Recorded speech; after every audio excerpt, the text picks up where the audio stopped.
long way in a short period. He's confident. He is a showman. Better know I'm a problem and ain't nobody even thinking of solving me. I don't understand that mediocrity, little homie, because greatness is calling me.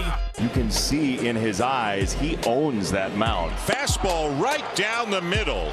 Now Dahlbeck and Manoah exchanging words. Walks off the mound like he owns it, and I'll take the attitude on the mound any day of the week. I'm so over your level, you're not in my league. Better look at your schedule and take a moment to say goodbye to anybody who care for you. Manoah there in Toronto, big dude. Alek Manoah, that's must-see TV. When the game on, I'm in fuego, that's flame on. You break down, I'ma stay strong. You tear easy, I'm Teflon. Better know that I be keeping it real. I'm on the other level, only giving what you can feel. See, I'm a winner even in the beginning. I was killing them with adrenaline, setting them up to reel them in. Boy, it's hard to not like the way he competes. Swing and a miss. And he got him. Alek Manoah has been brilliant again.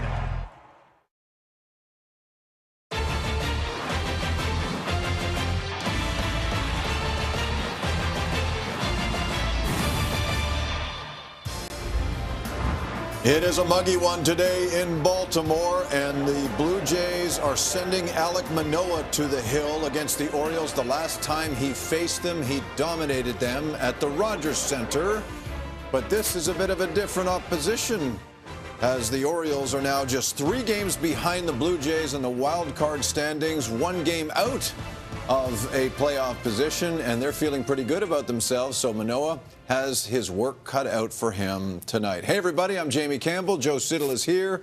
Thank you so much for joining us here on Blue Jays Central. Let's address the lineup for the Blue Jays in the second of this 3-game series, as Lourdes Gurriel Jr. is going to lead things off for this club.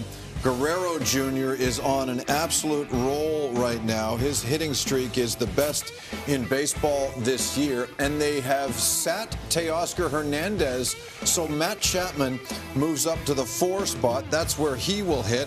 Behind him, Bichette, Tapia, Merrifield, Biggio, and Espinal.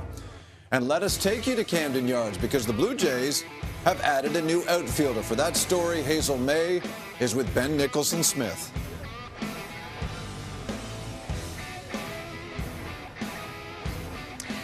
Well, Jamie, former Red Sox Jackie Bradley Jr. is the newest member of the Toronto Blue Jays after signing a 1-year major league contract with Toronto. And as a corresponding move, the Blue Jays have optioned infielder Otto Lopez, as well as DFA'd Matt Peacock. I'm here with Ben Nicholson-Smith. And Ben, how do the Blue Jays plan on using Bradley and all the other outfielders on the roster? Yeah, they have a lot of them right now. I mean, it's a lot of outfielders on this bench. Bradley Jr., of course, here mostly for his defense. He's someone who has hit as many as 26 home runs in the major leagues before, but that was a few years ago now. And offensively, he really hasn't had a great year for the Red Sox. Now, he says he's willing to play anywhere that the Blue Jays ask him to, and there's a good chance that that could be a lot of right field in the next little bit. Of course, Bradley Zimmer is someone who can play a lot of center field as a defensive replacement, and Jackie Bradley Jr. can do that too, but he's also really good in right field as a defender. And John Schneider told us before the game that he doesn't mind starting Jackie Bradley Jr., whereas Bradley Zimmer, really a defensive replacement. We don't see a lot of starts from him if the Jays can help it, but we could see some starts if the matchup is right for Jackie Bradley Jr. So how does he add more offense then than Zimmer? Yeah, I mean, it's neither one is necessarily the full George Springer experience where you get the production on both sides of the ball, but Jackie Bradley Jr. is able to avoid some strikeouts, and I mean, that's something that Bradley Zimmer struggles with. He struck out a lot against Major League pitching in his career. So Jackie Bradley Jr., if you need a ball in play, he can give you a little bit of speed, put the ball in play, and see what happens. Well, we will see what happens with Alek Manoah, who is set to take the mound here in Game 2 of this 3-game series against the Orioles. Manoah, as Ben knows, has pitched well over his career against Boston.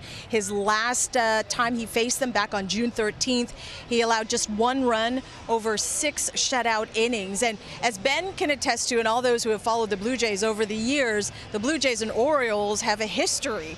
They've had some pretty tense meetings over the years. You can look up Jose Bautista and Darren O'Day's feud. Remember Marcus Stroman getting suspended after throwing at the head of our now Sportsnet colleague Caleb Joseph. Remember manager Brandon Hyde last season yelling at Robbie Ray on the mound. And then the latest, well, You remember this one? It involves today's Blue Jays starter. Tensions boiled over last season when Manoah, after allowing back-to-back home runs, hit Michael Franco square on that left shoulder. The two exchanged words, and then Manoah starts walking towards the plate, and the benches cleared. Manoah expects another closely contested ball game tonight between the two teams vying for a wild card spot. So how do they keep their emotions in check in what should be another highly competitive series? Take a listen. I think the biggest thing is, obviously the competitive level is going to be, ticked up. They're really good this year, and they're a super young, competitive team. So I think just having to stay within ourselves, continue to do what we've done all year, and that's believe in each other and trust each other, and just go out there and give it all we got, and we believe we'll be all right at the end. I think we've been able to put together a good game plan against them, and I think the biggest thing is being able to execute that, so been able to execute, well against them, and they've gotten their fair share of home runs against me as well, but yeah, I think just being able to set up that game plan and then execute is the biggest thing.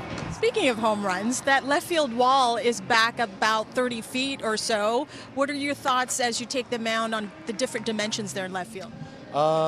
Just the same as usual, just continue to attack, and some of those heaters in, if they get the barrel out, hopefully they won't go out now.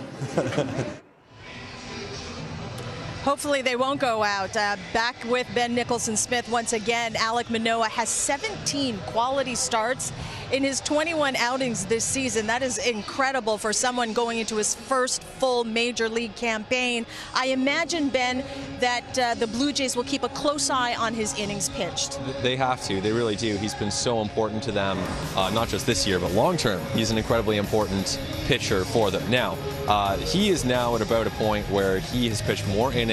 He will set a career high this year, but there's no innings limit. Pete Walker telling me before the game today, they're not going to go and set a limit the way they did Aaron Sanchez in 2016 was a very different story. And since then, the Blue Jays have learned a lot. They've added a lot to their process as far as just gauging a pitcher's fatigue. And of course, some of that is the eye test, some of that is just talking to the pitcher, but some of that is really advanced stuff that wasn't necessarily around 6 years ago. So they're really deliberate in that. Pete Walker wouldn't tell me exactly what those details were, but they're confident in Manoah's recovery. They like what they see. So no innings limit. He's good to go. All right, he is good to go, and so are we as we get set to watch Alek Manoah make his 22nd start of 2022. That's it from field level. Let's send it back to Jamie. Guys? Hazel, here's hoping both of you find air conditioning quick. So it's Manoah on the hill tonight. Kyle Bradish goes for Baltimore. He started against the Blue Jays June 13th at the Rogers Center. It did not go that well. 4 1/3. He gave up 9 hits, 8 of them singles, and 5 earned runs along the way. Speaking of starting pitching, as witnessed last night, Yusei Kikuchi continues to pitch ineffectively. He got the team into the 6th inning, but still allowed 5 runs, 3 of them by way of the home run. Despite this effort, manager John Schneider gave him more rope, saying, quote, he's grinding. He's going to keep getting a chance to go out there and hopefully string a few good ones together. Tonight was a couple of bad pitches, but he's going to get his opportunities, unquote. Well, there's no need for analytics on this graphic. This is very simple. As you can see, when Kikuchi starts, the Blue Jays usually lose. He's the only one of the top 5 starters whose team doesn't win as often as they lose when he starts. So it begs the question of Joe, why do they continue to give him an opportunity? I respectfully disagree with some of the skipper's comments, but why do you give an opportunity, Jamie? I'm not sure what the other options are. And that's the biggest problem the Blue Jays have found themselves in now, is that they look at the options. Can you send him to AAA? We're not sure if you're allowed to do that or not, or how that works with his contract status. Do you put him in the bullpen? Make him a long man out of the bullpen in lower leverage type situations. But the problem is, you still have to fill his role. They got a day off coming up Thursday, so they can keep bumping people up, but then the next day off's not for another week and a half, so somebody's going to have to fill that role. And we have seen that spot in the rotation has not been good when they've gone down to AAA. And you look at what's gone on throughout the course of the season, teams have swung and missed on trades and on free agent signings. It happened. They also hit on other ones. But entering this season, if you think about it, Ryu is a question mark. You knew going in at the trade deadline that Stripling was hurt. You traded Max Castillo, so they're really just undermanned. There aren't really any options, and it's a very difficult situation to be in for a team that has not just playoff but deep October aspirations. And this happened again. It goes back to what we talked about earlier in the season about Kikuchi. I'm going to reiterate from last night. This is not necessarily about fastball usage anymore. I always want more and more fastballs, but he's throwing the fastball more now. But it's the fact that he cannot command it at all in the zone when he needs to throw it. There were specific examples where the fastball was beating hitters last night, and he couldn't come back to it because I don't think he has the confidence that he can keep it in the zone. That's a big problem when you're pitching in the big leagues. So based on what John Schneider's saying, you will see him start this weekend against Cleveland at home when the Blue Jays return from this road trip. They're still on it. 2 more games to go, including tonight's. They are well supported, as you can see. The Blue Jays and the Orioles tonight on Sportsnet as we continue toward first pitch on Blue Jays Central.